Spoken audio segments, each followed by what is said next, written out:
नमस्कार दोस्तों, study with Dev channel में आपका स्वागत है। दोस्तों, पिछले वीडियो में हम आनुवांशिक रोगों के आधार पर मानव जाति में सुधार पे चर्चा कर रहे थे। विभिन्न प्रकार के हमने तकनीक भी देखा, यूफेनिक्स आदि पे चर्चा किया, यूजेनिक्स, सिजनिकी जिसे कहते हैं।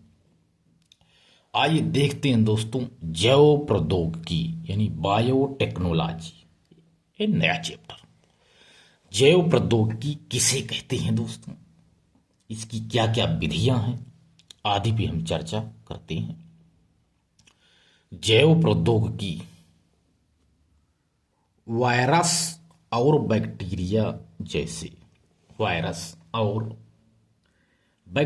जैसे सूक्ष्म जीवों का मानव कल्याण के लिए प्रयोग ही जैव प्रौद्योगिकी कहलाता है।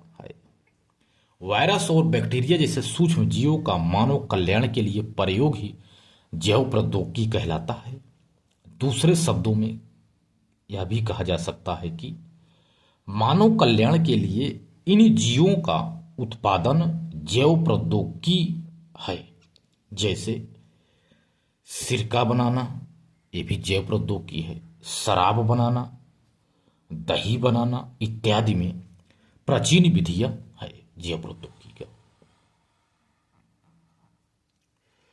जैव प्रौद्योगिकी की निम्नलिखित विधियां हैं। जैव प्रौद्योगिकी की निम्नलिखित विधियां हैं। आइए देखते हैं कि क्या क्या विधियां हैं। जैसे ऊतक संवर्धन, यह भी जैव प्रौद्योगिकी की ही विधि है। ऊतक संवर्धन, cloning, hybridoma, genetic engineering, stem cell, DNA fingerprint आदि जैव प्रौद्योगिकी है, जैव प्रौद्योगिकी विधि है। एक एक चर्चा करेंगे दोस्तों। ऊतक संवर्धन विधि, आइए इसी को सबसे पहले देखते हैं। पुष्पन, फलन और बीजन, इनकी अवस्थाओं के गुजरे बगैर पौधे के किसी भाग से नया पौधा तैयार करना ही ऊतक संवर्धन कहलाता है। जैसे कलम लगाना, यानी किसी फूल को पुष्पन, फलन और बीजन की अवस्थाओं के गुजरे बिना ही पौधे के किसी भाग से नया पौधा तैयार कर लेना ऊतक संवर्धन विधि है। जिसे कलम लगाना, गुलाब का पेड़ है, उसकी एक डाली से काट करके उसे कलम बना करके उसे लगा देते हैं और वो नया पौधा तैयार हो जाता है। इसी को वह कहते हैं कि ऊतक संवर्धन है।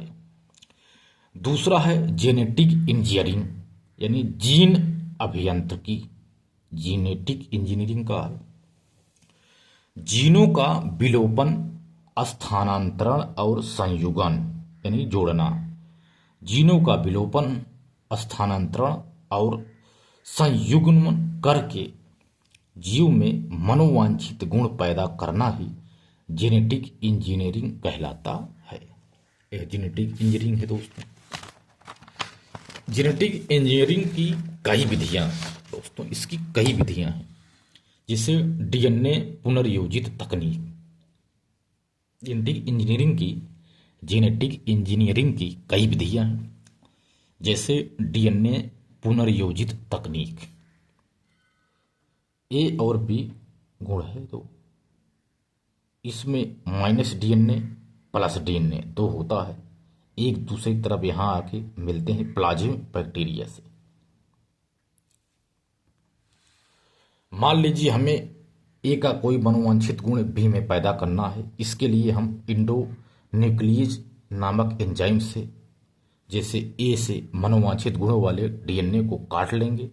अब इस डीएनए को एक बैक्टीरिया में जोड़ देंगे, इससे कि हमें बड़ी मात्रा में डीएनए प्राप्त हो जाए। बैक्टीरिया में डीएनए को जोड़ना प्लाज्मिड कहलाता है। जब इस प्लाज्मिड से बड़ी मात्रा में डीएनए प्राप्त हो जाता है तो इसे बी में जोड़ देते हैं। कोई ना कोई डीएनए जुड़ ही जाता है। डीएनए के जुड़ जाने से बी में ए का गुण पैदा हो जाता है। इस तरह किसी जीव से मनोवांछित गुण वाले डीएनए को निकालकर दूसरे जीव में जोड़ने को ही डीएनए पुनर्योजित तकनीक कहा जाता है। इस तकनीक पर कई प्रौद्योगिकियां आधारित हैं, जैसे ट्रांसजेनिक प्रौद्योगिकी, जिसे परजेनिक प्रौद्योगिकी कहते हैं। इसमें दो डीएनए होता है, एक दूसरे से प्लाज्म जहां आकर दोनों को जोड़ते हैं उसे प्लाज्मिड बैक्टीरिया कहते हैं। इसमें कोई ना कोई जीन तो मिल ही जाता है। ट्रांसजेनिक प्रौद्योगिकी, यह प्रौद्योगिकी पुनर्योजित तकनीक पर ही आधारित है। इसमें भी किसी प्रजाति के मनोवांछित गुण वाले डीएनए को निकालकर उस प्रजाति में जोड़ दिया जाता है, जिस प्रजाति में हमें यह मनोवांछित गुण पैदा करना है। ट्रांसजेनिक प्रौद्योगिकी से अधिक उपज देने वाली रोग प्रतिरोधी फसलें तैयार की जा रही हैं। ऐसी फसलों को ट्रांसजेनिक फसलें या जीएम यानी जेनेटिकली मॉडिफाइड फसलें कहा जाता है। बीटी बैगन या बीटी कपास इसी तरह की फसल है। बीटी बैगन में बैसिलस थूरिएजेनिसस नामक बैक्टीरिया के डीएनए को निकालकर बैगन में जोड़ दिया जाता है, जिससे बैगन में इतना जहर बन जाता है कि इसमें लगने वाले कीड़े मर जाते हैं। एक है टर्मिनेटर प्रौद्योगिकी। इस प्रौद्योगिकी के अंतर्गत फसलों में बंध्या जीन डाल दिया जाता है। इससे जो बीज प्राप्त होगा वह टर्मिनेटर बीज कहलाएगा। यह टर्मिनेटर बीज तो पहली पीढ़ी में फसलों उत्पादन करेगा, लेकिन दूसरी पीढ़ी के लिए बंध्या यानी नपुंसक हो जाएगा, अर्थात फसलों उत्पादन नहीं करेगा। बीटी कपास ऐसा ही टर्मिनेटर बीज है। बीज बनाने वाली मल्टीनेशनल कंपनियां किसानों को हर वर्ष बीज खरीदने के लिए मजबूर करने हेतु टर्मिनेटर बीज बेचती है, जिससे यदि पैदावार नहीं होगी तो व्यक्ति को जरूर बेचना पड़ेगा। तो दोस्तों, ये था टर्मिनेटर प्रौद्योगिकी और डीएनए पुनर्योजित में ट्रांसजेनिक प्रौद्योगिकी।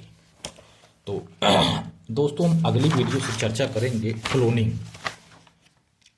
क्लोनिंग पे चर्चा करेंगे। दोस्तों, क्लोनिंग किसे कहते हैं इसको अगली वीडियो में देखेंगे दोस्तों। तो दोस्त, आप लोग पढ़ाई कर रहे हैं कि नहीं कर रहे हैं इसको आप हमें ज़रूर बताइए।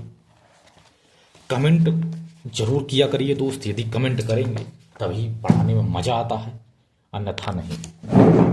तो आप लोग कमेंट जरूर करिए दोस्तों। तो दोस्तों, मिलते हैं बेहतरीन क्लास में, तब तक के लिए धन्यवाद।